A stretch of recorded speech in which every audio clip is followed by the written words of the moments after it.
Welcome back to Mets Daily, your number one newest home for daily Mets content on YouTube. I'm your host, Jake Brown, at Jake Brown Radio on all social media. Make sure you smash that thumbs up if you're watching us right now. Hit that subscribe. You see the thumbs up with the fireworks. Hit that subscribe and share this channel with your Mets fan friends, family, dogs, cats, everyone. Make sure they know about Mets Daily. We're 2 weeks in. We're over 600 subscribers. We appreciate the support so far, so let's keep it rolling. It's Tuesday, January 21st, 2025. It's Election Day. It is Hall of Fame Election Day. The inductees are in. We know the list.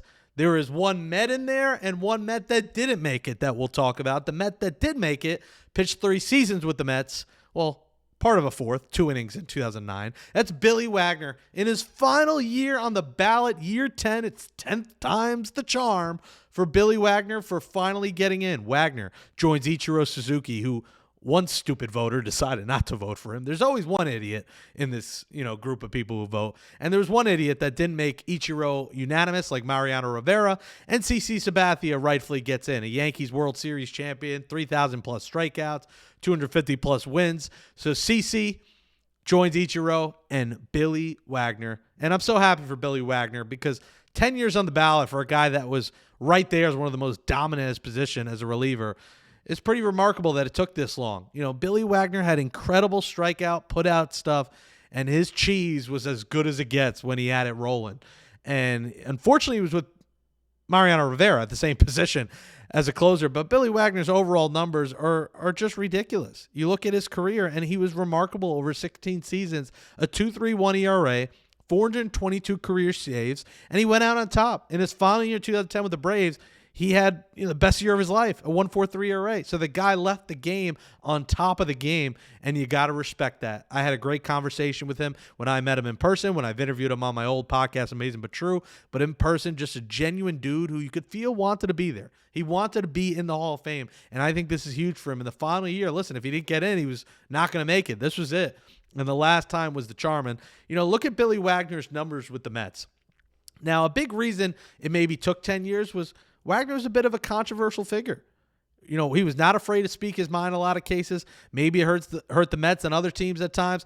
But when you look at his numbers, just look what he did with the Mets in those 3 years. 101 saves, a 2.37 ERA, 187 and 2/3 innings, 226 strikeouts. And here's what's big for me. Outside the 2-time All-Star, all 3 of those years were Mets winning seasons. 3 back-to-back-to-back Mets winning seasons. A record for the Mets of 274 and 212 in those seasons. How often do the Mets ever have 3 straight winning seasons? It doesn't happen. 99, 2000, 2001, but 2001 they were barely over 500. 05, 06, you can include 05 as part of those 4 winning seasons, but 05 they didn't sniff the playoffs. 06 he takes the Mets to the NLCS, and we know what happened. Listen, he had a bad game too. They didn't. Willie Randolph didn't trust him in Game 7. He went to Aaron Hallman, and Aaron Hallman collapsed and gives up the homer to Yadier Molina. So 07, had his moments down the stretch where he struggled.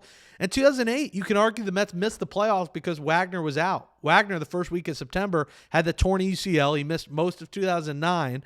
And unfortunately, the Mets didn't have him those last couple of weeks where they collapsed down the stretch. So I get it. Wagner in big spots struggled at times. And down the stretch, he wasn't always the greatest, but his body of work reeks of Hall of Famer. And I'm excited for Billy Wagner that he was able to get in. The final ballot of the vote, 82.5%. You need 75%, so he made it pretty smooth sailing on this. So shout out to Billy Wagner, 2-time All-Star with the Mets, 3 winning seasons with the Mets, and a dominant overall career as Billy enters the Hall of Fame. Now, one guy who didn't enter the Hall of Fame that was a little bit of a surprise to me was Carlos Beltrán. Now, Beltron in his 3rd year on the ballot, this time missing it by about 18 votes. Billy Wagner makes it. Carlos Beltrán does not. Now, Beltran, 70.3% of the vote is what he got. So he's going to get in next year, we think.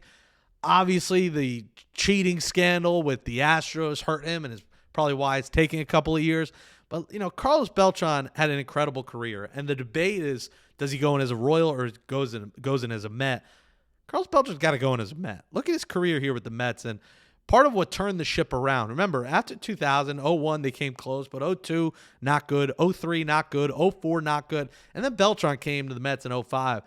And that started the winning seasons for the Mets. I mentioned 06 through 08, but they didn't get over that 500 hump until Beltron got there in 05. And then that's when it turned. They had 1, 2, 3, 4, 05, 06, 07, 08, 4 straight winning seasons before switching to Citi Field, and the team after that wasn't as good. But 4 straight winning seasons started with Carlos Beltrán. And look at those numbers. Over that time with the Mets, 7 seasons, part of that year, last year he got traded to the Giants, of course, but 280, 369 OBP, 149 homers, 559 RBIs. And I put doubles on there because he was an extra base machine. He wasn't a guy who just hit homers. Remember, he had that 41 homer season, Carlos Beltrán with the Mets, that is tied for the most in franchise history for a season at the time. Obviously, that was beat by Pete Alonso. But 2006, 41 and 116, part of that team that went on the run and was a hit away from the World Series. And that's the knock on him maybe with the Mets. There's a couple knocks. And another we talked about the controversies with Wagner. The controversies with Beltran was the cheating scandal, 06 and the curveball. Everyone says, I don't think it's a dilemma at all. I know someone wrote that it was a dilemma. It's not a dilemma with Carlos Beltran. That was a nasty pitch from Adam Wainwright. But our lasting memory of that 06 season is that pitch. Like when you think of the 2024 Mets, your lasting memory isn't the final game and Shaw Manaea being bad. Your memory was everything building up to that in the magical season. But 06, you think about, damn, if Beltran just swung at that curveball. But that doesn't knock the guy's Hall of Fame career and his overall incredible numbers over 20 seasons. The other partial dilemma with Beltran of the Mets, remember, they hired him in November to be the manager in 2020, November 2019 to be the manager of the 2020 Mets. And then the sign stealing scandal came out. 3 months later, he wasn't the manager. So we never saw Carlos Beltran as manager. And then 2 months after that, the world shuts down with the pandemic, and the Mets are in a weird spot. You had the pandemic. You had Beltran, being let go. MLB said they could have kept him. The Mets just felt it was the better idea to let him go. But then they ended up with Luis Rojas, and Luis Rojas was clearly not ready, was not good enough to be, a major league manager yet. And the Mets were bad for 2020 and 2021. So a lot of, dilemmas with Beltran. And then I looked at my coaster I had. Shout out to my brother Ben, got me a cool set of coasters about Mets moments. And it was the no-hitter. And why is this significant? It was Carlos Beltran's return to Citi Field. 2012, it was a Friday night, and it was Mets-Cardinals, and Beltran coming back to Citi. There was a chance of rain that night. And look in left field. I want you to comment below, who was the starting left fielder of that game? You see on this is the final out and the strikeout to David Freese from Johan Santana, the no-hitter. Who was actually in left field to start that game? Let me know in the comments below. Comment below who was that left fielder who made the catch and had to leave that game. But yeah, that was Beltran's return. So that was a cool thing today. But Carlos Beltran, 70%, he should get in next year. So I would not worry too much about that. Let's talk about the current Mets. We talked about Beltran, his case for the Hall of Fame. He'll get it next year. We talked about Billy Wagner. Congrats to Billy for getting in the Hall of Fame. Billy was part, of a bullpen that had some good years with the Mets. Well, the Mets are looking to replicate their success of last year, and they'll have to do it against a Dodger team that's about to finalize a deal now with Kirby Yates. On top of adding Tanner Scott, on top of adding Roki Sasaki and everyone else that the Dodgers have, they're going to add Kirby Yates to a bullpen that now becomes the best in baseball, on the best team in baseball by a mile, on a Dodger team that's probably going to win 120 games and win another World Series. So I think a lot of Mets fans are saying we have to match the Dodgers. We have to do everything the Dodgers should do. It's not realistic. The Dodgers are by far the favorite. Your hope is to win a series in October. But, the Mets do need help in the bullpen. They did a good job of adding A.J. Minter. Now we look at who do they add next. Now I had the righties on the left side of the screen, the lefties on the right side of the screen. Probably not the smartest, but I did that because the left side is more important right now. The Mets got their lefty in A.J. Minter. They got to add a righty. Ryan Stanek, to me, feels like the guy they should bring back. He's comfortable here. He was great in the playoffs for the Mets. He's a bulldog on the mound. The other names out there, Carlos Estevez, who I'm sure the Blue Jays are going to be interested in too.